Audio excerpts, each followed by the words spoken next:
আল্লামাল ইনসান মা লাম ইয়ালাম। وقال الله تعالى فاتقوا الله وأصلحوا ذات بينكم أطيعوا الله والرسول إن كنتم مؤمنين। وقال الله تعالى واعتصموا بحبل الله جميعا ولا تفرقوا। গোটা বিশ্ব যখন এগিয়ে চলেছে আমরা তখন বসে গোটা বিশ্ব যখন এগিয়ে চলেছে আমরা তখন বসে বিবি তালাকের ফতোয়া খুঁজেছি ফিকহ হাদিস চষে।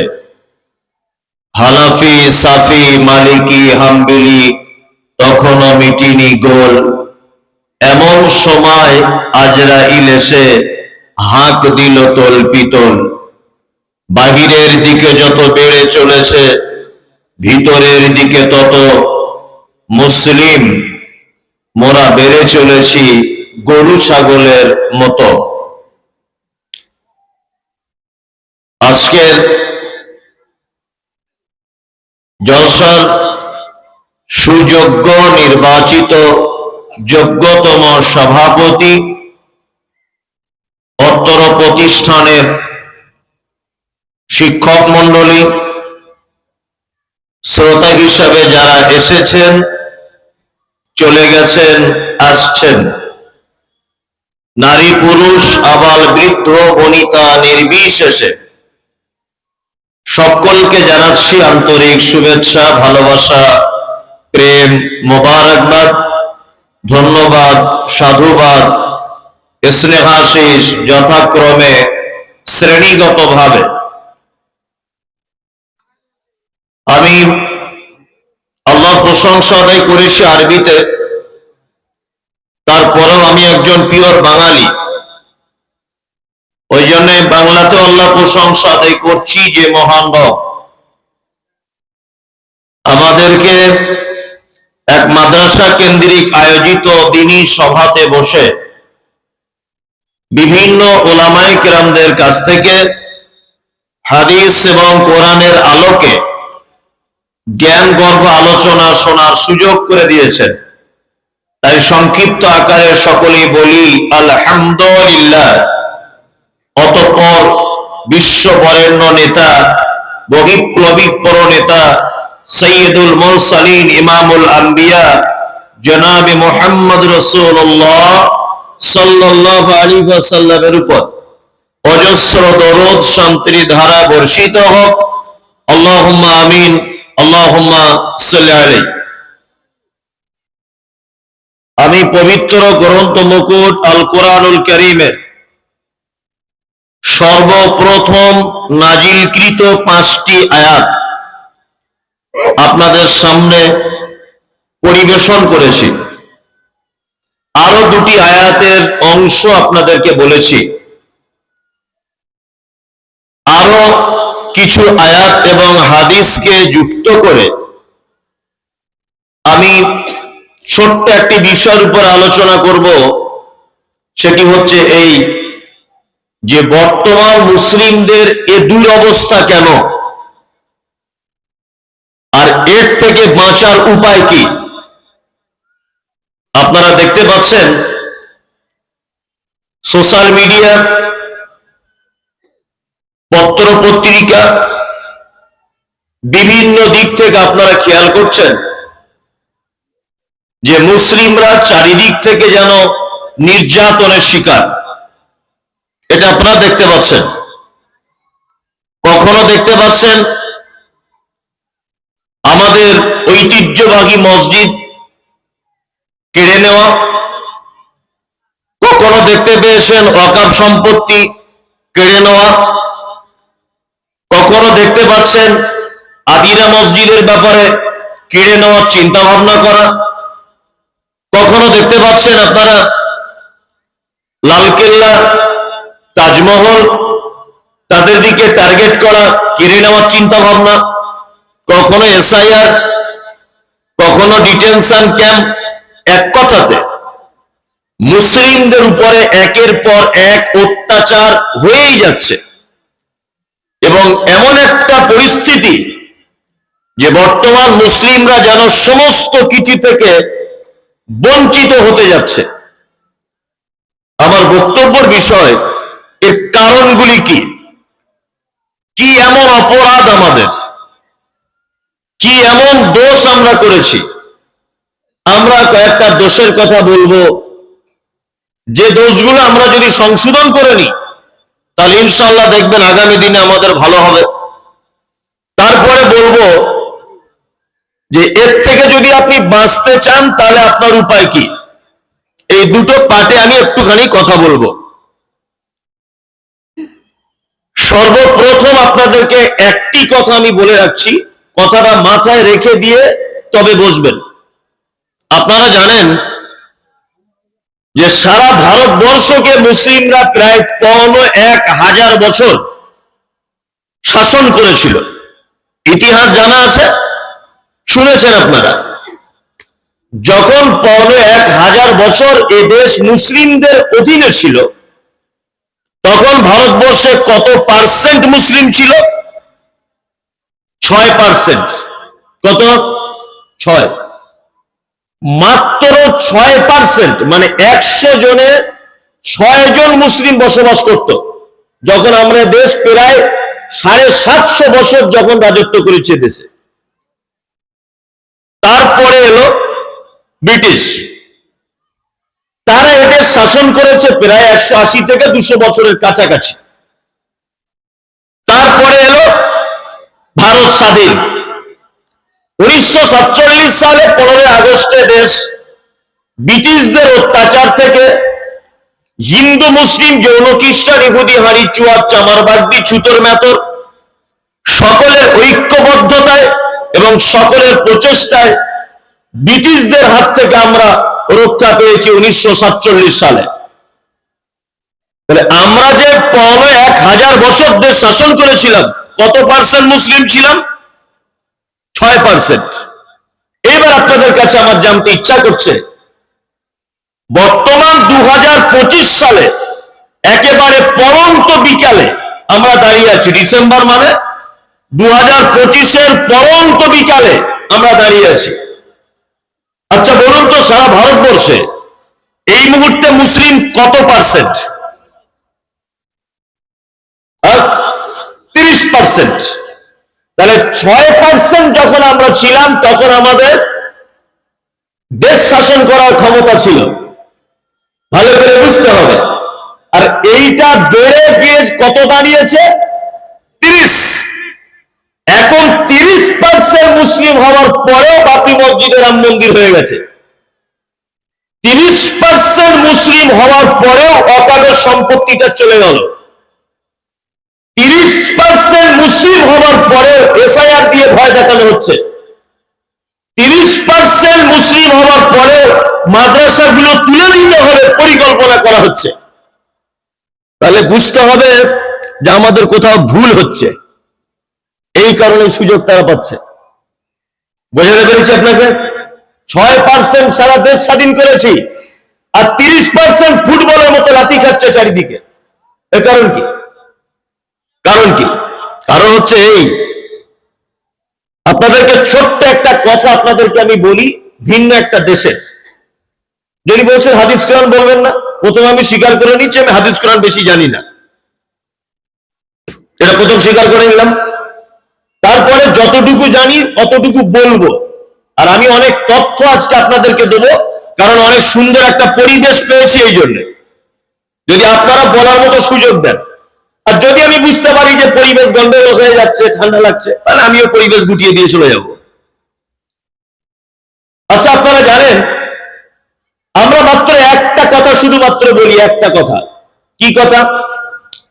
যে মুসলিমদের উপরে এই অত্যাচার একটাই কারণ, যে মুসলিমরা সংখ্যালঘু ভারতবর্ষে, তাই না? সংখ্যালঘু এই কারণে, মানে আমরা সংখ্যায় কম, এই জন্য আমাদের উপরে এত অত্যাচার। সারা পৃথিবীর ইতিহাসে মুসলিমদের যত জায়গাতে বিজয় এসেছে, এক জায়গাতেও সংখ্যাগরিষ্ঠতার কারণে বিজয় আসেনি। বলুন, বদরের যুদ্ধে মুসলিম সংখ্যা কত ছিল? 313 জন। বদরের যুদ্ধে মুসলিমরা জয়লাভ করেছিল না হেরে গিয়েছিল? জয়লাভ করেছিল। ভারত স্বাধীন করেছে, আপনার ভারতকে চালিয়েছে 1000 বছর, কত পার্সেন্ট? 6%। তার মানে আমরা কোনদিন পার্সেন্টেজে বেশি হতে পারিনি, তারপরেও আমাদের বিজয় এসেছিল কি আসেনি? এসেছে। আজকে কেন অভিযোগ করছেন আমি সংখ্যালঘু? আজকে অভিযোগ কেন? আর একটা জিনিস আপনাকে বোঝাই, সারা পৃথিবীতে একটি মাত্র দেশ আছে, একটি দেশ, তার নাম ইসরায়েল। একটি দেশ, যে দেশের টোটাল জনগণ ইহুদি। আপনারা এটাও শুনলে অবাক হবেন যে এই দেশের জনসংখ্যা হচ্ছে 84 লক্ষের মতো। বর্তমানে আমরা রাজ্য সরকারের অধীনে বসবাস করি, অর্থাৎ পশ্চিম বাংলাতে। কত পার্সেন্ট? কত লক্ষ বা কত কোটি? 14 কোটির কাছাকাছি মানুষ আমরা পশ্চিম বাংলার নাগরিক। কত? 14 কোটি। আর ইসরায়েলে কত লোক? 84 লক্ষ। মানে আমাদের 14 ভাগের 1 ভাগেরও কম, তাই না? আজকে আপনারা দেখতে পাচ্ছেন আমাদের পশ্চিম বাংলার 14 ভাগের 1 ভাগ কম মানুষ ফিলিস্তিনকে পুরো ধ্বংস করে দিল। আপনারা দেখতে পাচ্ছেন যে ইরানের মতো একজন বৃহত্তম শক্তিশালী দেশকে পর্যন্ত হামলা চালিয়েছে। আপনারা দেখতে পাচ্ছেন ওমানকে পর্যন্ত হুঁশিয়ার দেখাচ্ছে, বেশি তিরিক করবি না, তোকে ধ্বংস করে দেব। এত পাওয়ার কিসের? মাত্র 84 লক্ষ লোকের দেশের নাগরিক, এতে এত পাওয়ার কিসের? আপনি অবাক হয়ে যাবেন। একটা তথ্য আমি একদম নিখুঁত ভাবে জানার পরে বলছি, তারপরেও আমার তথ্য ভুল হতে পারে, আর এটা হাদিস কোরআন নয়। আমি একটা সমীক্ষা দেখছিলাম যে ইসরায়েলে সারা পৃথিবীর 1 নম্বরে আছে শিক্ষায়। 1 থেকে বিএ পাস পর্যন্ত ছাত্রের হার 98.5%। কত? 98.5%। 1 থেকে বিএ পাস, ভালো করে বুঝবেন। 2, পৃথিবীর একটি মাত্র দেশ আছে যে 5 বছর বয়স থেকে 15 বছর বয়স পর্যন্ত কোন ছাত্র যদি স্কুলে না যায়, তার বাপের 3 বছরের জেল খাটতে হবে। ভালো করে শুনুন অবাক করা তথ্যটা। নাম্বার 3, পৃথিবীর একটি মাত্র দেশ আছে ইসরায়েল, 5 বছর থেকে 15 বছরের একটা ছাত্রের যত রকমের শিক্ষা অর্জনের জন্য খরচা সব সরকারি পক্ষ বহন করে। আপনারা জানেন যে সারা পৃথিবীর ওয়ার্ল্ড ফেমাস একজন মানুষ ডক্টর আব্দুল কালাম আজাদ পরমাণু বিজ্ঞানী ছিলেন, তাই না? ভারতের প্রাক্তন রাষ্ট্রপতি, তিনি যদি এখন নেই, মারা গেছেন। এইরকম পরমাণু বিজ্ঞানী আর ভারতবর্ষে দ্বিতীয়বার কেউ জন্ম হয়নি, এত বড় বিজ্ঞানী। কিন্তু ইসরায়েল বর্তমানে এই 84 লক্ষ মানুষের ভিতরে প্রায় 735টা আব্দুল কালাম আজাদের মতো পরমাণু বিজ্ঞানী রেডি করে রেখে দিয়েছে। সারা পৃথিবীর আবিষ্কারের দিক দিয়ে তারা এগিয়ে আছে। আমরা যেটা ভাবি যে এইটা করলে ভালো হয়, ইসরায়েল তখন ওটা 4 বছর আগে করে ফেলে। আমাদের ভাবনার 4 বছর আগে সেটা ওরা রেডি করে রাখে। কি বলছি বুঝতে পারছেন? পৃথিবীর আর একটা দেশের ইসরায়েলের আশ্চর্য একটা কাহিনী বলি। পৃথিবীতে একটি মাত্র দেশ আছে যে দেশে বিকল্প কোন সংগঠন তাদের নেই। আমাদের মুসলিমদের মধ্যে দেখুন, হানাফি, সাফি, মালিকি, দেওবন্দি, পাথরচাপড়ি, আজমির, কাশ্মীর, তবলিগ, ফারাইজি, ন্যান্টো বাবা, গাছওয়ালা বাবা, কাপড় পরা বাবা, তালা বাবা, ভর্তি দলে ভর্তি আছে না? নেই? আছে। পৃথিবীর একটি দেশ আছে যেখানে কোনো দল নেই, সবাই একটাই ডাক, আমরা ইহুদি। তারা কারা? ইসরায়েল। এখানকার কিছু তথ্য আপনাদেরকে আমি দিলাম, এটা কিন্তু মনে রাখবেন, এটা মনে রাখবেন। বর্তমান মুসলিমদের এই অবস্থা কেন? 2011 সালে আদমশুমারি হয়েছিল, বয়স্ক মানুষরা বলতে পারবেন, 2011-তে আদমশুমারি হয়েছিল না? এই আদমশুমারি রিপোর্ট অনুযায়ী 2011 নাম লিখতে পারে, নাম লিখতে পারে, নাম লিখতে পারে এইরকম মুসলিম পুরুষদের সংখ্যা হচ্ছে 72%, আর নারীদের সংখ্যা 68%। নাম লিখতে পারে, ভালো করে বোঝার চেষ্টা করুন। 1 2 3 4 5 6 7 8 9 10 মাধ্যমিক পর্যন্ত 2011 সালের আদমশুমারি অনুযায়ী মাত্র 6.5%। বোঝার চেষ্টা করুন।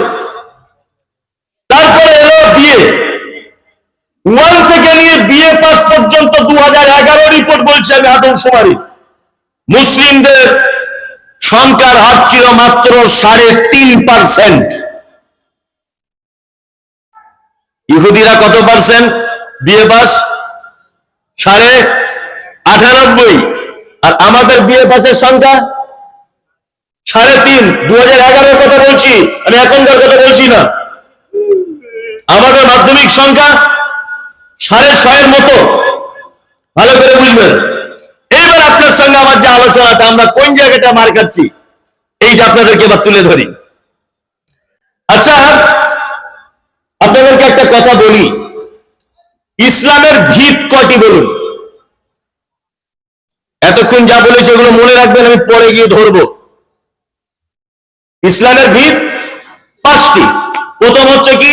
লা ইলাহা ইল্লাল্লাহ, এক কথা তাওহীদ। 2 সালাত নামাজ, 3 যাকাত, 4 সিয়াম বা রোজা, 5 হজ। এই বক্তব্যটা যদি আপনি শোনেন আপনার মগজ ধোলাই হয়ে যাবে। দেখুন আমি শেষ পর্যন্ত কোন দিকে যাই। লা ইলাহা ইল্লাল্লাহ ইসলামের মূল ভিত, এটা তাই তো? তারপরে শাখা প্রশাখা কি? সালাত আদায় করো, সিয়াম আদায় করো, যাকাত দাও, হজ করে নাও। ভালো করে বুঝবেন, মূল হচ্ছে তাওহীদ, লা ইলাহা ইল্লাল্লাহ। আচ্ছা বলুন, পবিত্র আল কোরআনে লা ইলাহা ইল্লাল্লাহ এই টোটাল বাক্যটি কতবার এসেছে কেউ বলতে পারবেন? পারবেন? একজনে বলছেন একবার, হ্যাঁ একবার। আর একবার সূরা মুহাম্মাদে 19 নম্বর আয়াতে এসেছে, আর সূরা সাফফাতে আর একবার এসেছে। 1 থেকে 2 বার এসেছে, 2 বার বা একবার, ভালো করে বুঝবেন। তারপরে হলো নামাজ বা সালাত। আচ্ছা, সালাত শব্দটা কোরআন মাজিদে কতবার এসেছে? 82। তারপরে হলো যাকাত, এই যাকাত শব্দটা কোরআন মাজিদে কতবার এসেছে জানা আছে? জানা নেই। 31 বার। মোবাইলে চেক করুন, কোরআন খুলে চেক করুন, আমি তদন্ত করে বলছি, তারপরে আমি মানুষ ভুল হতে পারে। 31 বার আকিমিস সালাত ওয়া আতুজ যাকাত। সালাতের সঙ্গে যাকাতকে নিয়ে আসা হয়েছে 29 জায়গায়, আর 1-2 জায়গায় আল্লাহ সুবহানাহু ওয়া তাআলা যাকাতকে ভিন্নভাবে বর্ণনা করেছেন, টোটাল 31 জায়গায়। তারপরে হলো কি? সিয়াম। সিয়াম শব্দ পবিত্র আল কোরআনে এসেছে সর্বমোট 11টা জায়গায়। তারপরে হলো হজ। হজ শব্দটা পবিত্র আল কোরআনে এসেছে মাত্র 11 জায়গায়। আমি আমার প্রথম থেকে শুরু করছি, বোঝার চেষ্টা করুন। লা ইলাহা ইল্লাল্লাহ 2 জায়গায়, তাই তো? সালাত 82 জায়গায়, কম বেশি 82 জায়গায়। যাকাত 31 জায়গায়। তারপর 11 জায়গায়, তারপর 11 জায়গায়। এবার আপনাদেরকে বলছি, এই 5টা জিনিসের সব থেকে বেশি ব্যবহার হয়েছে কোন শব্দটা? সালাত। নামাজ পড়ো, নামাজ পড়ো, তাই না? আর আমরা আলেম ওলামারাও ঠিক বক্তব্য লাইনে ধরেছি, তাই ভাইরা নামাজ পড়ো, নামাজ ছাড়া জান্নাতে যাওয়া যাবে না। এক ওয়াক্ত নামাজ যদি আপনি মিস করে দেন, এত এত এত এত আযাব দেওয়া হবে। জলসা হয় না? আমিও তার মধ্যে বক্তা, আমিও করি। হ্যাঁ, আল্লাহু আকবার। আর জলসায় শুনলাম নামাজ পড়ো, রোজা করো, হজ করে, জাকাত দাও। কিন্তু আমি আপনাকে একটা আশ্চর্য তথ্য পেশ করছি, জ্ঞান অর্জন করতে হবে। জ্ঞানী লোকেরা চোখওয়ালা লোকের মতো, যাদের জ্ঞান নেই তারা অন্ধ। আল্লাহ মুহাম্মদ সাল্লাল্লাহু আলাইহি ওয়াসাল্লামকে বলছেন জ্ঞানী মানুষ না হলে তার সঙ্গে মিশবেন না, আর আপনি মূর্খদের থেকে দূরে থাকুন। এইরকম জ্ঞান অর্জন করতে হবে। আল্লাহ সুবহানাহু ওয়া তাআলা বলছেন যারা জানে আর যারা জানে না এরা সমান নয়। আল্লাহ বলছে জ্ঞানীরা পৃথিবী ভ্রমণ করো, তোমাদের জন্য শিক্ষা রয়েছে। এক কথায় জ্ঞান অর্জন করতে হবে, শিক্ষা অর্জন করতে হবে। এই ব্যাপারে আল্লাহ কোরআন মাজিদে কথা বলেছে 750 জায়গায়। কত জায়গায়? 750 জায়গায়। যাদের ধর্মগ্রন্থে 750 জায়গায় শিক্ষার কথা আলোচনা হয়, সেই জাতি আজকে বিএ পাস করেছে মাত্র 3.5%। ভাবতে পারছেন আপনি? ইসরায়েল মাত্র 84 লক্ষ লোক সারা পৃথিবীকে কাঁপিয়ে দিচ্ছে, আমেরিকাকে পর্যন্ত দাম দেয় না। কি বলছি বুঝতে পারছেন? আর আজকে আমরা 27% বাবরি মসজিদ টেকাতে পারলাম না, ওয়াকফ সম্পত্তি টেকাতে পারলাম না, কিছুই টেকাতে পারলাম না। কারণ কি? প্রথম কথা হচ্ছে ইসলাম একটা জাতিকে বাঁচানোর জন্য যে পদক্ষেপ গ্রহণ করেছেন, এই পদ্ধতি থেকে আমরা দূরে সরে আসি। এই জন্য আপনাকে আর একটা চমৎকার ঘটনা বলি, তাহলে বুঝতে সুবিধা হবে যে আমরা কোন জায়গায় ভুল করছি। এক, মুহাম্মদ সাল্লাল্লাহু আলাইহি ওয়াসাল্লাম যে সময়টা জন্মগ্রহণ করেছিলেন, সময়টার নাম কি? আইয়ামে জাহিলিয়াত, বর্বরতার যুগ, মানে অসভ্যতার যুগ। সেই যুগে 4টি পাপ ছিল সব থেকে বড় পাপ। কটি পাপ? 4টি। 1, মদ পান। 2, ব্যভিচার। 3, চক্রবৃদ্ধি হারে সুদ। 4, গোত্রীয় ঝামেলা, বংশে বংশে ঝামেলা। আউস এবং খাজরাজ গোত্রের মানুষেরা, আলেম ওলামারা আছেন জানেন, যে একটা উটকে পানি পান করানোকে কেন্দ্র করে, একটা উট মানে ওই বংশের উট এই বংশের কূপে পানি পান করে নিয়েছে, এইটাকে কেন্দ্র করে যারা যুদ্ধ চালিয়েছে, প্রায় 100 বছরের কাছাকাছি যুদ্ধ চালিয়েছে। সেই যুগে সব থেকে বড় পাপ ছিল 4টে। আল্লাহ নবী সাল্লাল্লাহু আলাইহি ওয়াসাল্লাম ছোট থেকে তিনি ছিলেন নরম হৃদয়ের মানুষ, প্রতিবাদী মানুষ এবং মিষ্ট ভাষী ছিলেন। তিনি অন্যায় দেখলে প্রতিবাদ করতেন, মানুষের সঙ্গে মিষ্টি ভাষায় কথা বলতেন, অপরাধীকে নিজের অন্তর কোমল করে ক্ষমা করে দিতেন। এই সমস্ত গুণ ওনার ভিতরে ছিল। আমি যে ঘটনাটা বলছি এটা নবী হবার আগে, নবী হবার আগে আল্লাহ নবী সাল্লাল্লাহু আলাইহি ওয়াসাল্লাম সমাজের এই অন্যায় দেখার ফলে তিনি একটা সংগঠন তৈরি করেছিলেন। সংগঠন, এই সংগঠন নাম দেওয়া হয়েছিল হিলফুল ফুজুল। যুবকদেরকে নিয়ে তিনি একটা সংগঠন তৈরি করেছিলেন যে অন্যায় যদি প্রতিরোধ করতে হয় তাহলে যুবকদেরকে দিয়ে অন্যায় প্রতিরোধ করতে হবে। সংগঠনের মাধ্যমে ঐক্যবদ্ধভাবে একটা জাতিকে পরিবর্তন করা যাবে। আল্লাহ নবী সাল্লাল্লাহু আলাইহি ওয়াসাল্লাম ছোট থেকে লেখাপড়া জানতেন? জানতেন? জানতেন না? এরই মাঝখানে মুহাম্মদ সাল্লাল্লাহু আলাইহি ওয়াসাল্লাম যেতেন কোথায়? গারে হিরায় আল্লাহ ধ্যান করতেন। একদা জিবরিল এলেন, এসে বলছেন ইকরা, আপনি পড়ুন। আল্লাহ নবী সাল্লাল্লাহু আলাইহি ওয়াসাল্লাম বলছেন আমি পড়তে জানি না। জিবরিল আমিন আল্লাহ নবী সাল্লাল্লাহু আলাইহি ওয়াসাল্লামের সঙ্গে নিজেকে ধরে চাপ দিয়ে ধরে বললেন, বলুন ইকরা। আল্লাহ নবী বলছেন পড়তে জানি না। আবার বলছেন বলুন ইকরা। মুহাম্মদ সাল্লাল্লাহু আলাইহি ওয়াসাল্লাম বললেন ইকরা, 5টি আয়াত অবতীর্ণ হলো। আচ্ছা বলুন, এখানে একটা প্রশ্ন আপনাদের কাছে আগে বলেছি, ওটা ধরছি। মক্কায় তখন কটা পাপ ছিল? 4টা। আল্লাহ কোরআনের আয়াত অবতীর্ণ করতে পারতেন এই 4টে পাপের ব্যাপারে, যে মদ তোমাদের জন্য হারাম, ব্যভিচার তোমাদের জন্য হারাম, চক্রবৃদ্ধি হারে সুদ তোমাদের জন্য হারাম, গোত্রীয় ঝামেলা তোমাদের জন্য হারাম। এই প্রসঙ্গে আয়াত অবতীর্ণ না করে মুহাম্মদ সাল্লাল্লাহু আলাইহি ওয়াসাল্লামকে গারে হিরাতে ডেকে নিয়ে গিয়ে বলছেন ইকরা, আপনি আগে পড়ুন, আগে পড়াশোনা করুন। পড়াশোনা করুন। আপনি যে একটা সংগঠনের মাধ্যমে সমাজ পরিবর্তন করতে চাইছেন হিলফুল ফুজুল, এই সংগঠন দিয়ে সমাজ পরিবর্তন করতে চাইছেন, কথা ঠিক।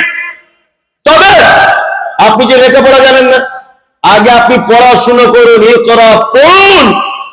তার মানে বুঝতে পারা যায় একটা জাতিকে যদি অন্ধকার থেকে টেনে আলোর দিকে আনার কোন পথ যদি থাকে, একটা জাতিকে বাঁচাবার কোন রাস্তা যদি থাকে, দুটি জিনিস দিয়ে একটা জাতিকে বাঁচানো যায়।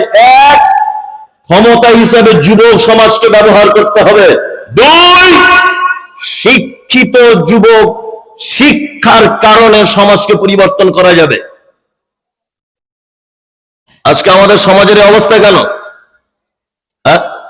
আমাদের মসজিদ, আমাদের মাদ্রাসা, আমাদের ঈদগাহ, এইসব অবস্থা কেন, দুরবস্থা কেন? তার এটা একটা কারণ। কি কারণ?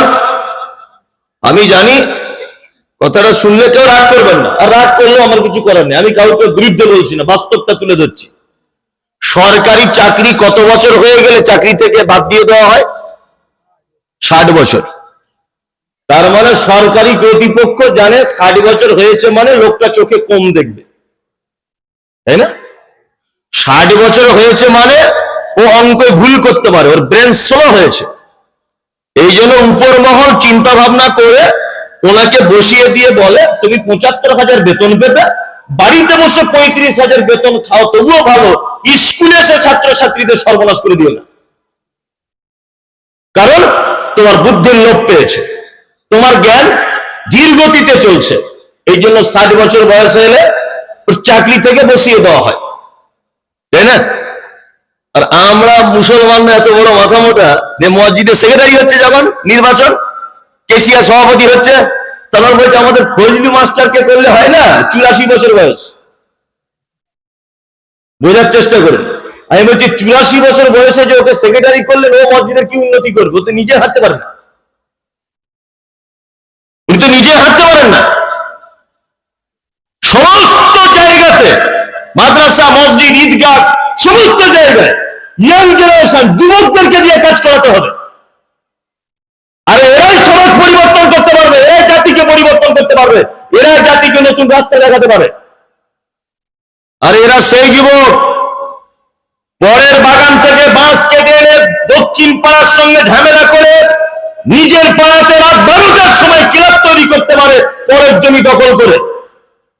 এরা সেই যুবক যারা ভারত আর অন্য দেশের খেলা হলে পোল্ট্রির মুরগির দোকানদারের 12টার সময় দোকান খুলে পোল্ট্রির মুরগি বার করে, রাত 2টার সময় ফটিক মুদিখানার দোকানকে ডেকে মাল মশলা কিনে পিকনিক করে খায়, ফজর আজানের পরে বাড়ি গিয়ে ঘুমায়। এরা সেই যুবক, এদের রক্ত এখন ফুটছে, এদেরকে দিয়ে কাজ করিয়ে নিতে হবে। মুহাম্মদ সাল্লাল্লাহু আলাইহি ওয়াসাল্লাম একটা জাতিকে বাঁচানোর জন্য ঐক্যবদ্ধ করেছিলেন যুবকদেরকে। এই পদ্ধতি যতক্ষণ না আমরা অবলম্বন করতে না পারবো, ততদিন পর্যন্ত আমরা মার খেয়েই যাব। কি বললাম বুঝলেন? আপনি তাকিয়ে দেখুন, তাকিয়ে দেখুন আমাদের মুসলিম সমাজে যত নেতা নির্বাচন হয়েছে, যত নেতা, রাজনৈতিক হোক, মসজিদের হোক, মাদ্রাসার হোক, ঈদগাহের হোক, যত নেতা, এখানে দেখবেন ইয়ং লোক খুব কম, সব যুবক ছেলেরা কম। কম কি কম না? অথচ যুবকদেরকে আগিয়ে আসতে হবে, প্রত্যেক জায়গায় যুবক ছেলেদেরকে আগিয়ে আসতে হবে। দুই, শিক্ষা ছাড়া কোন জাতির পরিবর্তন আসতে পারে না। এইবার আপনাকে একটা কথা বলি, শিক্ষা ইসলাম কতটা মর্যাদা দিয়েছে, শিক্ষার কতটা গুরুত্ব দিয়েছে, আপনাকে জ্বলন্ত প্রমাণে একটা হাদিস বলি। বলুন তো, বাড়িতে কুকুর লালন পালন করা জায়েজ না না জায়েজ? বাড়িতে কুকুর লালন পালন করা জায়েজ না না জায়েজ? না জায়েজ।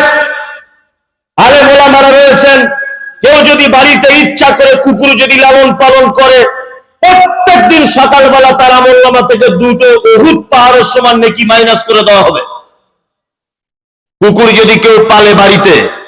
কিন্তু যে মালিক তার কুকুরকে শিক্ষা দিয়েছে এটা আমাদের মুরগি ধরবি না, ও ধরে না, কিন্তু ফটিকের বইয়ের মুরগি দেখলে ধরতে যায়। এটা আমার বেটা কামড়াবি না, ও কামড়ায় না, সাইফুলের বেটাকে দেখলে কামড়াতে যায়। এটা আমাদের বাড়ির ছাগল ধরবি না, অরিজিনালি মালিকের ছাগল ধরে না, অন্য ছাগল দেখলে ধরে। এক কথায়, যে মালিক তার কুকুরকে প্রশিক্ষণ দিয়েছে, ট্রেনিং দিয়েছে, সেই কুকুর, যে কুকুর তার মালিকের কাছ থেকে শিক্ষা পেয়েছে বা তার মালিক শিক্ষা দিয়েছে, ইসলাম এই কুকুর প্রয়োজনে রাখতে পারমিশন দিয়েছে। তোমার ধানের জমি, আমের বাগান, পোল্ট্রির ফার্ম, তোমার গোট ফার্ম, তোমার কোন একটা ভালো বিজনেস, রাস্তার ধারে তোমার দোকান, তোমার সিকিউরিটির পারপাসে তুমি ওই ট্রেনিং ওয়ালা কুকুরকে বাড়িতে রাখতে পারো। তার মানে মুহাম্মদ সাল্লাল্লাহু আলাইহি ওয়াসাল্লাম মানুষ তো দূরের কথা, শিক্ষিত কুকুরকে পর্যন্ত সম্মানের চেয়ার দিয়েছেন। কি বলছি বুঝতে পারছেন? মানুষ তো দূর কি বাত হয়, শিক্ষিত কুকুরকে আল্লাহর নবী সম্মানের চেয়ারে বসিয়ে দিয়েছেন। বসো, তুমি তো লেখাপড়া জানো, মানে মালিক তোমাকে লেখাপড়া শিখিয়েছে, ঘরের মুরগি বুঝো আর পরের মুরগি বুঝো, তুমি থাকতে পারবে বাড়িতে। বুঝতে পারছেন কি বলছি? যে ধর্মের নবী মুহাম্মদ সাল্লাল্লাহু আলাইহি ওয়াসাল্লাম শিক্ষিত কুকুরকে সম্মানের চেয়ার দিয়েছে, সেই জাতি আজকে শিক্ষা থেকে বঞ্চিত। অবাক লাগে, খুব অবাক হচ্ছি আমি, অবাক। 12 বছরের ছেলে, 12 বছরের রাজমিস্ত্রি লেবার কাজ করছে আর বিড়ি টানছে। 12 বছরের ছেলে, আল্লাহু আকবার। অথচ মহান আল্লাহ তাআলা বলেন, কুল হাল ইয়াস্তাবিল্লাযীনা ইয়ালামুনা ওয়াল্লাযীনা লা ইয়ালামুন। নবী আপনি বলুন, যারা জানে আর যারা জানে না এরা সমান নয়। কুল হাল ইয়াস্তাবিল আমা ওয়াল বাসীর ওয়াজ যুলুমাত ওয়ান নূর। নবী আপনি বলুন, যারা শিক্ষিত লোক তারা চোখওয়ালা লোকের মতো, যারা অশিক্ষিত লোক তারা অন্ধ লোকের মতো। এবার একটা প্রশ্ন আসবে শিক্ষিত মানুষদের মনে, বা যারা প্রশ্ন করতে পছন্দ করে তাদের এটা প্রশ্ন যাচ্ছে। আসলে এখন আমরা প্রশ্ন করি তো আমাদের চিন্তা ভাবনা আলাদা, নয় বক্তাকে ঠকানোর জন্য, নয় অন্য কাউকে কষ্ট দেওয়ার জন্য, নিজে সংশোধন হবে এই প্রশ্ন আলেম ওলামাদেরকে করে। কি বললাম বুঝলেন? একজনে প্রশ্ন করছে, হুজুর আপনারা বক্তব্য দেন আর বলেন কাঁধে দুজন ফেরেশতা থাকে, তারা নাকি সব লিখে রাখে। আমার জানতে ইচ্ছা করছে তাদের খাতাগুলো কোথায় থাকে। যে এইটা জেনে তোর বাপের লাভ কি? বিয়াদব কোথাকারে, তাদের খাতা কোথায়, তোর জেনে লাভ কি? এটা এখন প্রশ্ন করছে, হুজুর নবীর বাপ জান্নাতে যাবে না জাহান্নামে যাবে, এটা জেনে তোমার লাভ কি?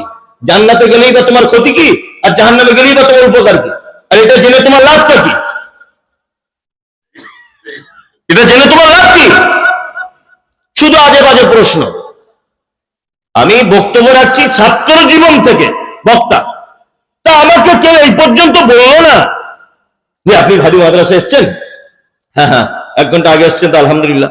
তা মৌলী সাহেব আমি 2 রাকাত নামাজ পড়ছি, একটু দেখুন তো আল্লাহ নবীর মতো করে হচ্ছে কিনা। এ লোক নাই। আল্লাহুম্মা বাঈদ বাইনি ওয়া বাইনা খাতায়ায়া কামা বা'আদতা বাইনাল মাশরিকি ওয়াল মাগরিব, দুআয়ে সানাটা বলছি আমার সঠিক করে হচ্ছে কিনা দেখুন তো। এই প্রশ্ন করার লোক নাই। হ্যাঁ, এই প্রশ্ন করার লোক নাই। ও প্রশ্ন করছে কি, নবীর বাপ জান্নাতে যাবে না মা জান্নাতে যাবে, এটাকে বলুন। মানে কি নিজে পরিবর্তন হবে এই প্রশ্ন আসে না। আপনাদের মনে একটা প্রশ্ন আসতে পারে যে আপনি শিক্ষা অর্জনের কথা বারবার বারবার বলছেন, কোন শিক্ষা অর্জন করব? আমার আগে যিনি বক্তব্য রাখছিলেন মাদ্রাসা সেক্রেটারি স্যার, উনি শিক্ষা সম্পর্কে অনেক কথা বললেন। তারপরে বললেন মাদ্রাসা গুলো চালাতে হবে, মাদ্রাসায় ছাত্র দিতে হবে, বলছিলেন না? হ্যাঁ, শিক্ষা 2 প্রকারের। কয় প্রকার? 2। একটা দুনিয়াবি আর একটা দ্বীনি। 2টা শিক্ষা অর্জন করতে হবে। মুহাম্মদ সাল্লাল্লাহু আলাইহি ওয়াসাল্লাম বলেছেন, তারা বলে ইলমু ফারিদাতুন আলা কুল্লি মুসলিমিন, প্রতিটা মুসলিম নরনারীর জন্য দ্বীনের জ্ঞান অর্জন করা কি ফরজ। এইটা যদি আদায় আপনি না করেন আপনি বেঈমান হয়ে যাবেন। তার প্রমাণ করব, তারপর আমি ছাড়বো বক্তব্য। যার ভিতরে দ্বীনের জ্ঞান নেই সে বেঈমান হয়ে মারা যাবে। আমি এই কথা বলছি, আপনি এটা লিখে নেন। যার ভিতরে দ্বীনের জ্ঞান নেই সে বেঈমান অবস্থায় মারা যাবে, কথা 100%। যদি বলছেন কেমন করে এত জোর দিয়ে বলছেন, প্রমাণ করুন, আপনাকে আমি প্রমাণ করছি, দেখে নেন। আচ্ছা বলুন তো, মানুষকে কি দিয়ে তৈরি করা হয়েছে? কি? মাটি। আলহামদুলিল্লাহ, এটা কে বলেছে? আল কোরআন। এখন আপনার ছেলে স্কুলে পড়ে, স্কুলে মাটিকে একটা লোককে বা একটা মানুষকে কি দিয়ে তৈরি করা হয়েছে, এটা কি শিক্ষা দেওয়া হয়? হ্যাঁ, বিবর্তনের মাধ্যমে। এখানে অনেক জ্ঞান শিক্ষিত ভাই আছেন না, শিক্ষা দেওয়া হয় কি হয় না? তার একটা নমুনা আপনাকে বলি, হেডমাস্টারের ঘরের পিছনে দেখবেন একটা ক্যালেন্ডার আছে, ডাক্তার বাবুর পিছনে একটা ক্যালেন্ডার আছে, ওতে দেখবেন একজন এরকম করে আছে, আর একজন একটু এরকম, আরেকজন শিবপাঞ্জির মতো, আরেকজন গড়িয়ালের মতো, তারপর একজন অর্ধুলঙ্গ, তারপর একজন বান্দরের মতো, তারপর একজন মানুষ। এই ক্যালেন্ডার দেখেছেন আপনারা? দেখেছেন? তার মানে এইটা দ্বারাতে বোঝানো হয় যে মানুষের বিবর্তন হতে হতে হতে হতে মানুষ হয়েছে। তাহলে বলুন, কোরআন বলছে ফাইন্না খালাকনাকুম মিন তুরাবিন সুম্মা মিন নুতফাতিন সুম্মা মিন আলাকাতিন সুম্মা মিন মুদগা। মানুষকে তৈরি করা হয়েছে মাটির উপাদান দিয়ে। আর স্কুলে পড়ানো হচ্ছে 200 বছর আগেকার, 200 বছর পিছেকার একজন ব্যক্তি, তার নাম চার্লস ডারউইন। চার্লস ডারউইনের থিওরিকে স্কুলে বলানো হচ্ছে বিবর্তনের মাধ্যমে মানুষের জন্ম। চার্লস ডারউইনের এই থিওরি পড়ানো হয়নি স্কুলে, বানর থেকে মানুষ। তাহলে কোরআন বলছে মাটি থেকে, স্কুলে আপনার বেটা পড়ে আসছে বানর থেকে। এখন ওর ভিতরে যদি দিনের জ্ঞান না থাকে, তাহলে ও কোরআনের সঙ্গে এই কথার বিরোধিতা হচ্ছে কি হচ্ছে না বলুন? তাহলে ওর ঈমান থাকবে? থাকবে? থাকবে না? আমার মাঝে মধ্যে ইচ্ছা হয় যে চার্লস ডারউইন যদি বেঁচে থাকতো, তাহলে একবার ওনার কাছে গিয়ে বলতাম যে আপনি কি কথা বললেন, বানর থেকে মানুষ হয়? চি চি চি চি, কি চিন্তা ভাবনার কথা। আমার বাড়িতে একটা দেশি গরু আছে, 1-1.5 কেজি করে দুধ হয়। কি বললাম বুঝলেন? তা আমার বোঝানোর জন্য, এটা অরিজিনাল নয়। তো আমার স্ত্রী আমাকে বলছে যে বলি স্যার, এই 1.5 কেজি দুধে তো এখন হচ্ছে না, ছেলে মেয়ে দুজনা খায়, আপনার আব্বা মা খায়, তো দুধ বেশি হবে এরকম গরু পাওয়া যাবে না? আমি ডাক্তারকে বললাম ফোন করে, ডাক্তার ভাই, আচ্ছা কি করা যায় বলুন তো, দেশি গরুটা বিক্রি করে দেবো নাকি, ও দুধ বেশি হবে এরকম গরু কিনি? তখন ডাক্তার বলছে কি দরকার, আপনার গরু যখন আবার বাচ্চা দেওয়ার টাইম হবে আমাকে বলবেন, আমি একটা জার্সি গরুর ইনজেকশন পুশ করে দেবো, জার্সি গরুর বাছুর হবে। আচ্ছা বলুন তো, এটা হয় কি হয় না? হয়। সত্যি জার্সি গরুর বাছুর হয়েছে, জার্সি গরুর দুধ বেশি হয়, দেশি গরুর কম হয়। আমার স্ত্রী এটা দেখেও তো, মেয়েদের বুদ্ধি যা হয়, ও দেখে বলছে সাংঘাতিক ব্যাপার, দেশি গরু পেট থেকে জার্সি গরু, ও তো বোঝে কম। আমার মেয়েটা একদিন খুব কাঁদছে, আব্বা আব্বা কি রে মা, তো বলছে আমাকে একটা হরিণের বাচ্চা এনে দাও না, খেলবো। আচ্ছা মা, ওটা তো কিনতে পাওয়া যায় না গরু হাটে। বলছে মা, আমার হরিণের বাচ্চা এক্ষুনি চাই, তাছাড়া তোমার গাড়িতে ইট মেরে ভেঙে দেবো। যেহেতু কঠিন বিপদ। আমার স্ত্রী তখন ঘর থেকে বার হয়ে বলছে, আপনি সব জায়গায় বক্তব্য রাখেন, আপনি এই বুদ্ধি নাই কেন? ডাক্তারকে বলুন একটা হরিণের ইঞ্জেকশন আমাদের গরু দিয়ে দিতে, হরিণের বাচ্চা হয়। বললাম রে আল্লাহ তাহলে গোবর আর অন্য জায়গায় দেয়নি, তোর মাথাতেই দিয়েছে, ওই জন্য তো বলে মেয়ে আর পুরুষ। হ্যাঁ, আমার স্ত্রী এই কথা বলার পরে আমি খুব হাসছি যে সত্যি তাই না, হরিণের বাচ্চা হবে না। আমি মিথ্যা করে অভিনয় করে ডাক্তারকে ফোন করেছি স্ত্রীর সান্ত্বনা দেওয়ার জন্য। ডাক্তারকে বলছে, আরে শৈলেন বাবু, আগের বারে ইঞ্জেকশন দিলেন, জার্সি বাছুর হলো, এবারে যদি একটা হরিণের বাচ্চা যদি জোগাড় করে দেন। তা আমাকে তখন বলছে, আচ্ছা আপনাকে বক্তা হিসেবে ডাকে কারা? যে কেন? বলছে আরে পাগল, ওর ভিতরে যত পার্টস আছে গরু হবার পার্টস, আমেরিকার গরু ওর পেট থেকে পাবেন, ভিয়েতনামের গরু পাবেন, বাংলাদেশের গরু পাবেন, জার্সি গরু পাবেন, সবকিছু পাবেন ওর পেট থেকে। ওর পেটের যে মেশিন গুলো শুধু গরু তৈরি হবার মেশিন, বাঘ ভালুক হাতি সিংহ উট ঘোড়া এই পাবেন না। চার্লস ডারউইন সাহেবের কাছে আমার একটা প্রশ্ন করতাম যদি বেঁচে থাকতেন, যে ডারউইন সাহেব আপনি বলেছেন বানর থেকে মানুষ হয়েছে, আমার জানতে ইচ্ছা করছে বানর একটা ভিন্ন প্রাণী, ও একটা ভিন্ন প্রাণী, ওর পেট থেকে বা ওর বিবর্তনে কি করে মানুষ হয়? আর যদি এ কথা সত্যি হয়, আপনার থিওরি 200 বছর আগেকার থিওরি, আজও কেন আফ্রিকার কঙ্কো জঙ্গলে, আজও কেন ওই আপনার বাঁকুড়ার জঙ্গলে, সোনামুখীর জঙ্গলে, আজও কেন এলেমবাজারের জঙ্গলে, আজও কেন 24 পরগনা ভারত বাংলাদেশের মাঝখানে অবস্থান করছে সুন্দরবন, এই সুন্দরবন গুলোতে 200 বছরের ভিতরে কোনো বাংলা মানুষ হলো না কেন? মানুষ হবার কথা ছিল কি ছিল না? তার মানে এই কথার সঙ্গে, এই তত্ত্বের সঙ্গে কোরআনের সংঘর্ষ আছে না নেই? আছে না নেই? আচ্ছা, কোরআন বলছে ওর নাম ঈসা, কোরআন বলছে ওর মায়ের নাম মারিয়াম, স্কুলে পড়ানো হচ্ছে ওর নাম যিশু, ওর মায়ের নাম মেরি। কোরআন বলছে ওর জন্ম হয়েছে বাইতুল্লাহম, স্কুলে পড়ানো হচ্ছে ওর জন্ম হয়েছে বেথলেহেম। তাহলে বলুন, কোরআনের সঙ্গে এর নামের, এর মানে মায়ের পরিচয়, এর জন্মস্থানের বিপরীত শিক্ষা স্কুলে হচ্ছে কি হচ্ছে না? হচ্ছে।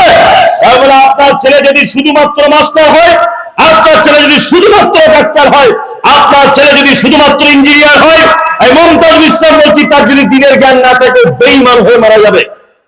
ওই জন্য মুহাম্মদ সাল্লাল্লাহু আলাইহি ওয়াসাল্লাম বলেছেন, তালাবুল ইলমি ফারিজাতুন আলা কুল্লি মুসলিমিন।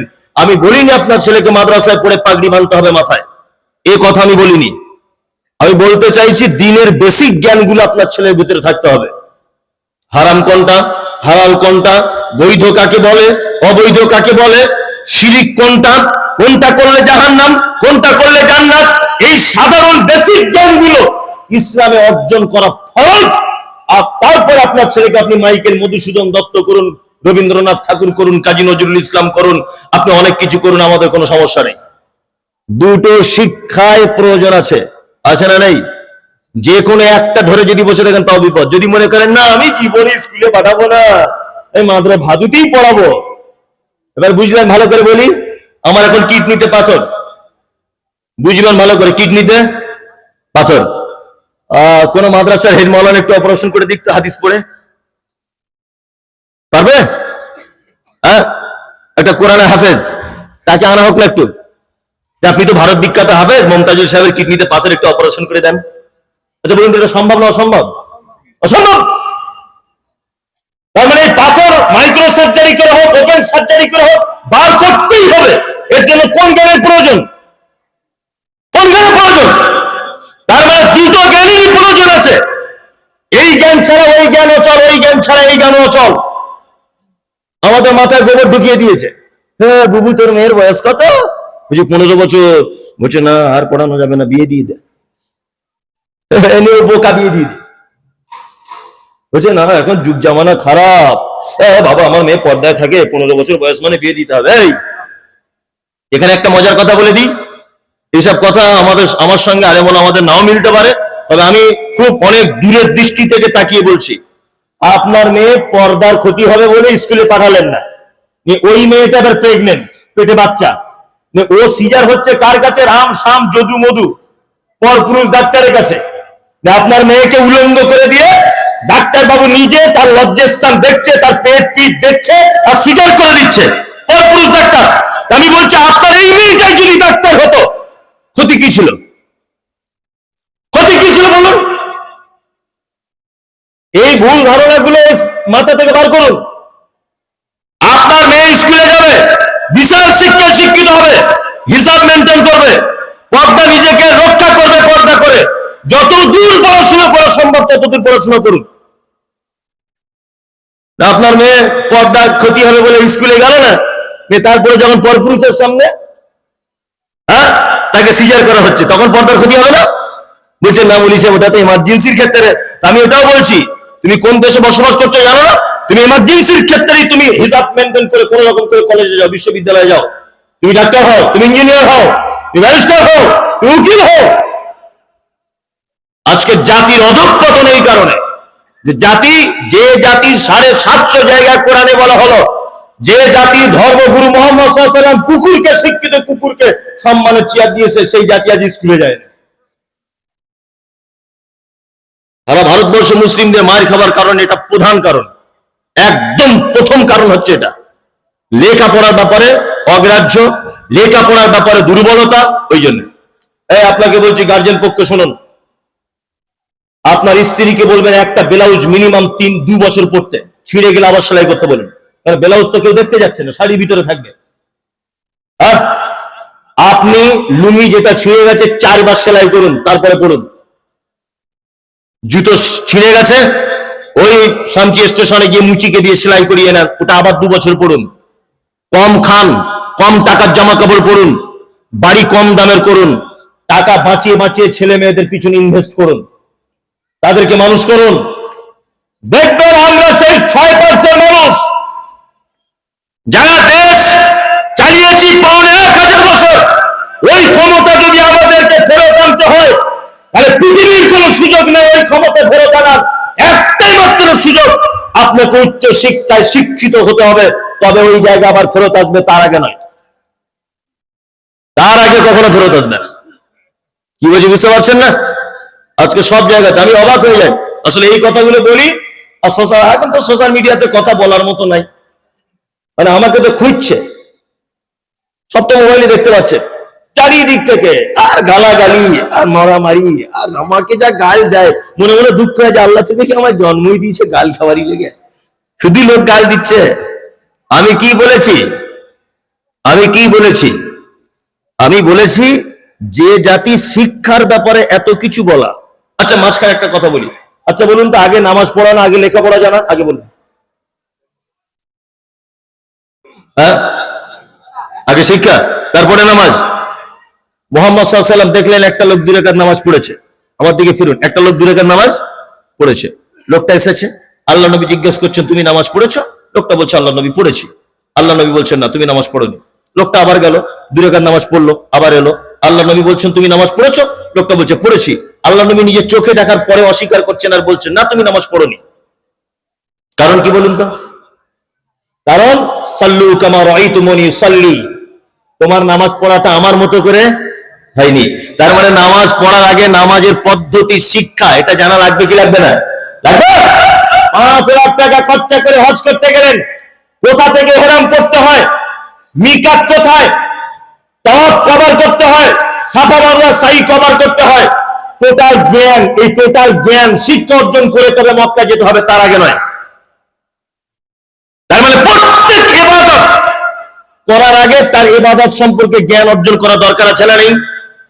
কেউ যদি হাত এইখানে না বেঁধে যদি এইখানে এরকম করে ধরে থাকে, নামাজ পড়ার সময় চলবে? চলবে না তো। তার মানে এই শিক্ষাটা নেওয়ার দরকার আছে না নেই যে হাত এইভাবে বাঁধতে হবে?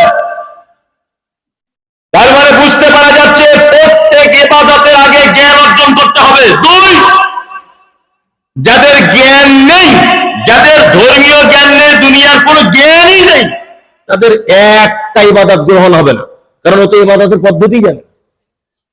ওই জন্য তো মুহাম্মদ সাল্লাল্লাহু আলাইহি ওয়াসাল্লাম বলেছেন তোমার শিক্ষা অর্জন করা ফরজ। ওই জন্য তো বলেছেন ফরজ, জ্ঞান অর্জন করতে হবে। এবার আপনাদেরকে বলি আমি কি, আমার অপরাধ কি? আমার অপরাধ হচ্ছে একটা, আজকে সারা ভারতবর্ষ জুড়ে আপনার গ্রামে আমার গ্রামে উন্নত মানের মসজিদ করার চিন্তা ভাবনা। ওদের মসজিদের 4টে মিনার, আমাদের 12টা মিনার, ওদের 12টা এসি, আমাদের 24টা এসি, এই কম্পিটিশন চলছে। ওদের কলকাতার মার্বেলের পাথর, আমাদের রাজস্থানের মার্বেলের পাথর, মসজিদ নিয়ে কম্পিটিশন হচ্ছে কি হচ্ছে না? করুন। কিন্তু আমি বললাম এ বুদ্ধি আপনাকে কে দিল? এ বুদ্ধি কে দিল? টিনের মসজিদে যায় নামাজ পড়লে নাকি 5 তলাতে তাই নাকি? বিনা এসিতে যায় নাকি এসিতে তাই নাকি? আর শান করা মসজিদে যায় নাকি মার্বেলও তাই নাকি?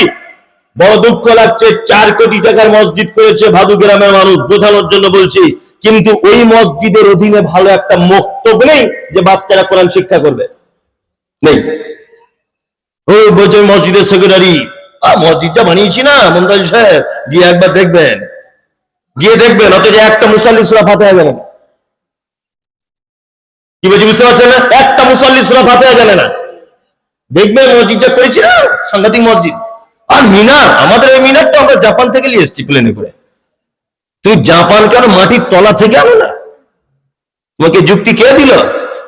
ওই মসজিদের সৌন্দর্য তখনই হতো তার সাথে সাথে যদি একটা শিক্ষার ব্যবস্থা করা যেত, কি করে নামাজ পড়তে হয়, কোন দুয়াটা কোথায় বলতে হয়, কিভাবে আল্লাহ নবী নামাজ পড়তেন, যাকাত কিভাবে দিতে হয়, তাওহীদ কাকে বলে, শিরক কাকে বলে, বেদাত কাকে বলে, এই জ্ঞান অর্জনের এই গ্রন্থরাগায় যদি এটা থাকতো তাহলে মসজিদটার কদর হতো।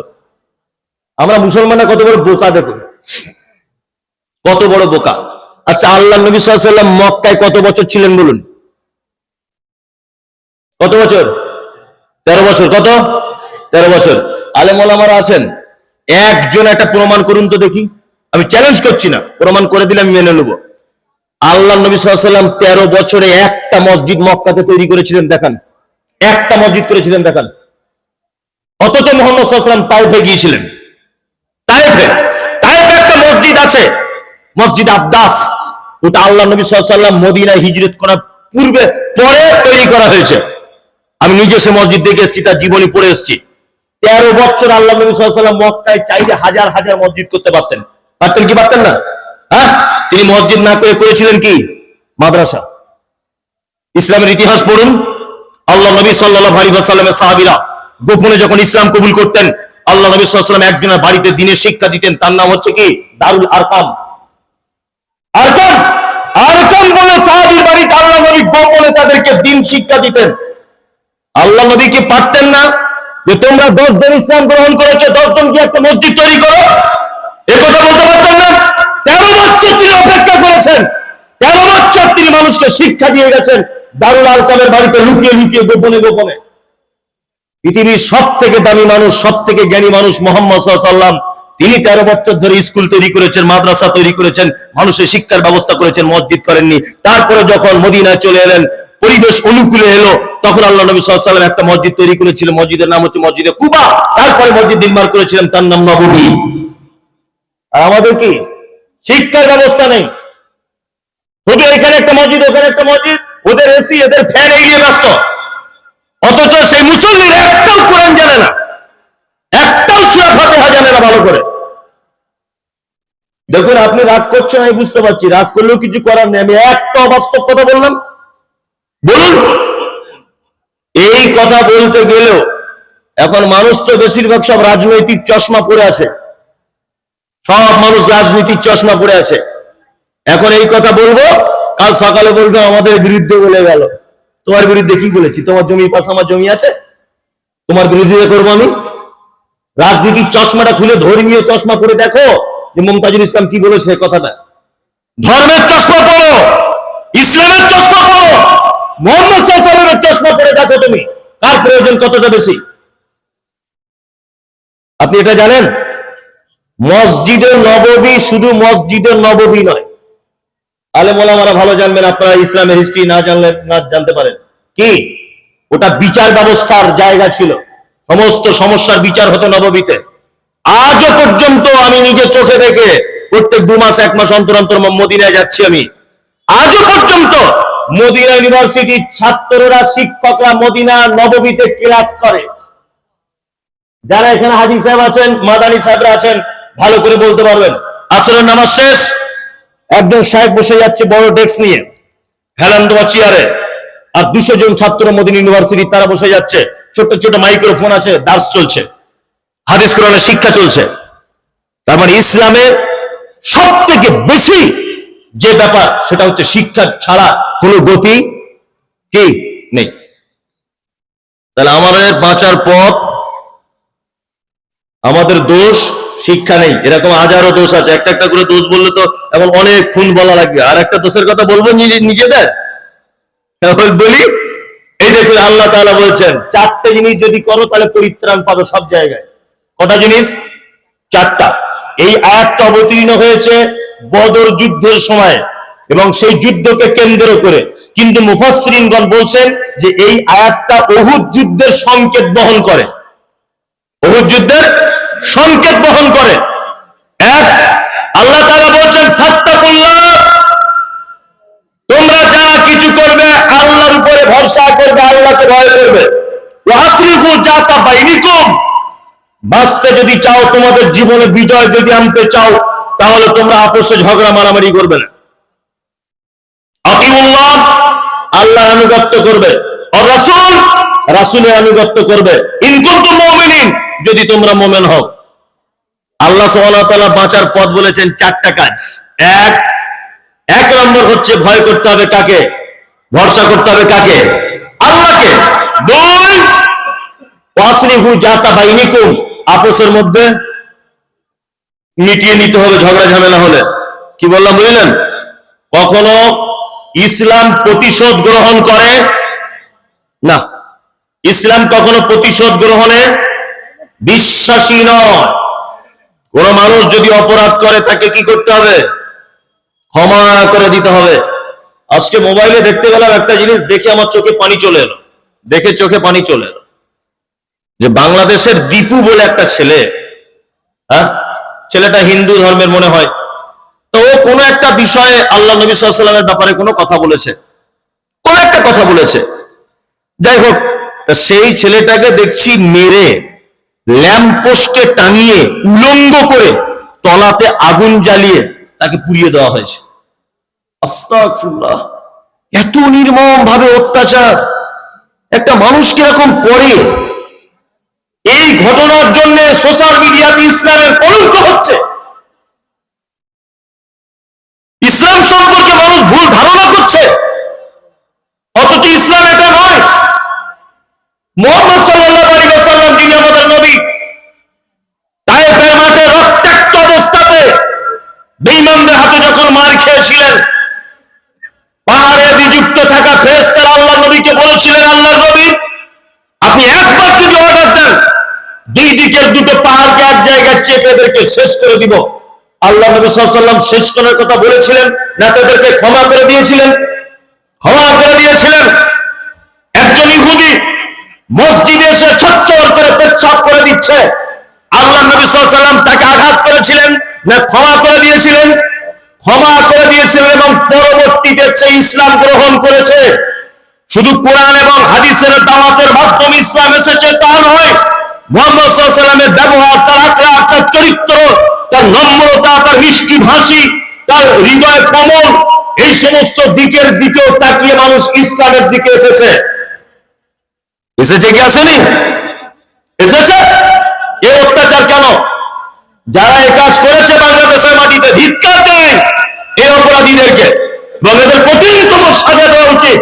কারণ এদের জন্য আজকে ইসলামকে মানুষ অন্য চোখে দেখছে। এদের জন্য শুধুমাত্র যারাই এই কাজ করেছে তাদেরকে মুসলিম বলতেই কষ্ট হচ্ছে, যেটা কেমন মুসলমান। অথচ আল্লাহ সুবহানাহু ওয়া তাআলা বলছেন, ওয়া আসলিহু যাতা বাইনিকুম, আপসের মধ্যে কখনো ঝগড়া ঝামেলা হলে মিটিয়ে নাও। আতিউল্লাহ, আল্লাহর আনুগত্য করো, ওয়া রাসূল, রাসূলের আনুগত্য করো। ইন কুনতুম মুমিনিন, তোমরা যদি মুমিন হও। তাহলে আমরা এত সমস্যার সম্মুখীন, তার আর একটা কারণ, আমাদের উপরে এত অত্যাচার অনাচার, তার একটা কারণ কি বলুন তো? এই দুটো জিনিস আমরা বাদ দিয়ে দিয়েছি। আল্লাহর আনুগত্য করি না, রাসূলের আনুগত্য করি না, আল্লাহর ইতাআত করি না, আর রাসূলের আনুগত্য করি না।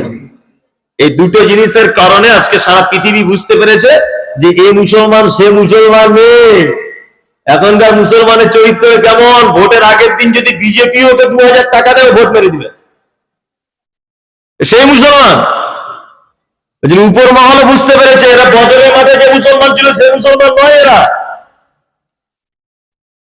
হ্যাঁ, উহুদের মাঠে যে মুসলমান ছিল ও মুসলমান এরা নয়।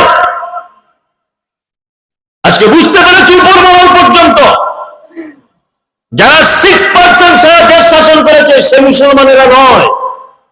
এরা কোন মুসলমান? এরা সেই মুসলমান রাতের অন্ধকারে ভোট বিক্রি করা মুসলমান। তাতে তোমার মসজিদ ভাঙুক, তোমার মাদ্রাসা উচ্ছেদ করে দিক, তোমার বউ বেটিকে নিয়ে পালা, তাতেও দরকার নেই, ওর পয়সার দরকার। সেই মুসলমান। ওই জন্য তো আজকে আমাদের এই অবস্থা। কি হয়েছে বুঝতে পারছেন?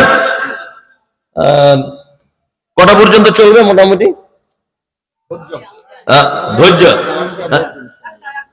আপনাদেরকে তাহলে আর একটা কথা বলি, একটা মাত্র মুহাম্মদ সাল্লাল্লাহু আলাইহি ওয়াসাল্লামের কথা অমান্য করার কারণে মুসলিমদের কি অবস্থা হয়েছিল, একটা। যারা মাদ্রাসার ছাত্ররা আছো তোমরা এটা শোনো, তোমরা জানো তবুও শোনো, দেখবে তোমাদের বক্তব্য দিতে অনেক সুবিধা হবে। এক, উহুদের যুদ্ধ হয়েছিল কত হিজরিতে? কে বলছে? বলো, তুমি বলো, হয়েছে কে?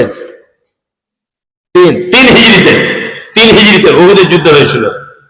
আল্লাহ নবী সাল্লাল্লাহু আলাইহি ওয়াসাল্লামের পক্ষে সৈন্য ছিল মুসলিম কতজন? 1000। আর মুশরিকরা ছিল কত? 3000। কত? 3000। আল্লাহ নবী 1000 লোককে নিয়ে যাচ্ছেন যুদ্ধের ময়দানে। রাস্তার মাঝখান থেকে আবার আব্দুল্লাহ ইবনে উবাই মুনাফিক 300 লোককে নিয়ে কেটে পড়েছে। তাহলে থাকলে কত? 700। আল্লাহ নবী সাল্লাল্লাহু আলাইহি ওয়াসাল্লাম খুব টেনশন করছেন, 700 লোক আর 3000 লোক কি করে সম্ভব? যুদ্ধতে আপনারা জানেন রণকৌশল করতে হয়, আর ইসলামের রণকৌশল যুদ্ধের ক্ষেত্রে বৈধ। আল্লাহ নবী সাল্লাল্লাহু আলাইহি ওয়াসাল্লাম এই সাহাবী 700 এর মধ্যে 3টে দল করে দিলেন। এক আনসার, 2 মুহাজির, তিন হচ্ছে যারা তীর চালাতে পারে খুব ভালো, খুব হাতে যাদের নিশান তীর চালাতে পারে, এই তীর চালানো 50 জন সাহাবীকে একটা দল করে দিলেন। আর এই 50 জনের নেতা বানালেন কাকে? আব্দুল্লাহ বিন জুবায়েরকে। আল্লাহ নবী সাল্লাল্লাহু আলাইহি ওয়াসাল্লাম বলছেন, এই কথাটা মনোযোগ দিয়ে শুনুন, আল্লাহ নবী বলছেন, এই তোমাদের এই 50 জনের নেতা হচ্ছে আব্দুল্লাহ বিন জুবায়ের। তোমরা এই যে রুমা পাহাড় আর এই যে উহুদ পাহাড়, এই দুটো পাহাড়ের মাঝখানে সুড়ঙ্গ রাস্তা দেখতে পাচ্ছ, এই রাস্তাটায় তোমরা দাঁড়িয়ে থাকবে, ঘাঁটিটা ছাড়বে না। কতক্ষণ রাস্তা ধরে থাকবে? তোমরা যদি দেখো আমাদেরকে উহুদের ময়দানে মেরে শেষ করে দিয়েছে, আমাদের মাথার মগজগুলো পাখিতে এসে ছিঁড়ে ছিঁড়ে খাচ্ছে, তবুও তোমরা এই ঘাঁটি ছেড়ে যাবে না, আমি মুহাম্মদ সাল্লাল্লাহু আলাইহি ওয়াসাল্লাম যতক্ষণ না তোমাদেরকে না ছাড়তে বলবো। ঘাঁটিতে তোমরা দাঁড়িয়ে থাকবে, এই ঘাঁটি ত্যাগ করবে না। ভালো, যুদ্ধ চলছে, যুদ্ধ চলতে চলতে চলতে চলতে মাত্র 650 লোক, আর এদিকে তো 50 জন ঘাঁটি গিয়ে আছে। 650 লোকের আঘাতে 3000 লোক ময়দান ছেড়ে পালিয়ে চলে গেল। এই 50 জন তখন ইখতিলাফ, মতভেদ করলো, হ্যাঁ যুদ্ধ তো শেষ, চলো তাহলে চলে যায়, আর কি হবে, যুদ্ধের মালতাল গুলো গোছাগুছি করি, উট ঘোড়া সব এক জায়গায় করি। আব্দুল্লাহ বিন জুবায়ের বলছেন, খবরদার নয়, আল্লাহ নবী আদেশ আসেনি এখনো পর্যন্ত, আল্লাহ নবী সাল্লাল্লাহু আলাইহি ওয়াসাল্লাম এখন এই ঘাঁটি ছাড়তে আমাদের বলেনি, তোমরা এই ঘাঁটি ছেড়ে দিও না, ক্ষতি হয়ে যাবে। আব্দুল্লাহ বিন জুবায়ের নেতার কথা মানলো না, নেতার কথা না মেনে তারা উহুদের ময়দানে ঝাঁপিয়ে পড়লো। সুড়ঙ্গ রাস্তা ফাঁকা হয়ে গেল। বিপরীত দিক থেকে খালিদ বিন ওয়ালিদের নেতৃত্বে পুনরায় মুসলিমদের উপরে আবার ঝাঁপিয়ে পড়া হলো। এমন মার মারা হলো মুসলিমদেরকে, আল্লাহ নবী সাল্লাল্লাহু আলাইহি ওয়াসাল্লামের তরতাজা 70 জন সাহাবী উহুদের ময়দানে শহীদ হয়েছিলেন। আল্লাহ নবী সাল্লাল্লাহু আলাইহি ওয়াসাল্লামের নিজের দাঁত ভেঙে দেওয়া হয়েছিল। আল্লাহ নবী সাল্লাল্লাহু আলাইহি ওয়াসাল্লামের মতো দেখতে একজন সাহাবী মুসআব বিন উমাইর, যুবক তরতাজা সাহাবী, শহীদ হতে হয়েছিল। আল্লাহ নবী সাল্লাল্লাহু আলাইহি ওয়াসাল্লামের চাচা হামজা রাদিয়াল্লাহু তাআলা আনহু শহীদ হয়েছিলেন এই যুদ্ধে। আল্লাহ নবী সাল্লাল্লাহু আলাইহি ওয়াসাল্লামের বিখ্যাত সাহাবী আব্দুর রহমান ইবনে আওফ, তিনি শহীদ হয়েছিলেন। হামজা রাদিয়াল্লাহু তাআলা আনহু, তিনি এই যুদ্ধে শহীদ হয়েছিলেন। আল্লাহ নবী সাল্লাল্লাহু আলাইহি ওয়াসাল্লামের একটা মাত্র কথা অমান্য করার কারণে পুনরায় আবার বিপর্যয় নেমে এসেছিল উহুদের ময়দানে মুসলিমদের উপরে। জিতে যাওয়া যুদ্ধকে আবার মুসলিমরা ক্ষতিগ্রস্ত হলো একটা কথা অমান্য করার কারণে। আপনি কত কথা অমান্য করেন? ঘুম থেকে উঠে ঘুমোতে যাবার আগ পর্যন্ত একটা আল্লাহর নবীর মতো করে চলেন, বলুন চলেন? আমাদের উপরে আযাব আসবে না তো কাদের উপরে আসবে? কাদের উপরে আসবে? আজকে আপনার চুল কাটা ইহুদি খ্রিস্টানদের মতো, আপনার ছেলে জিন্স প্যান্ট পরা ইহুদি খ্রিস্টানদের মতো,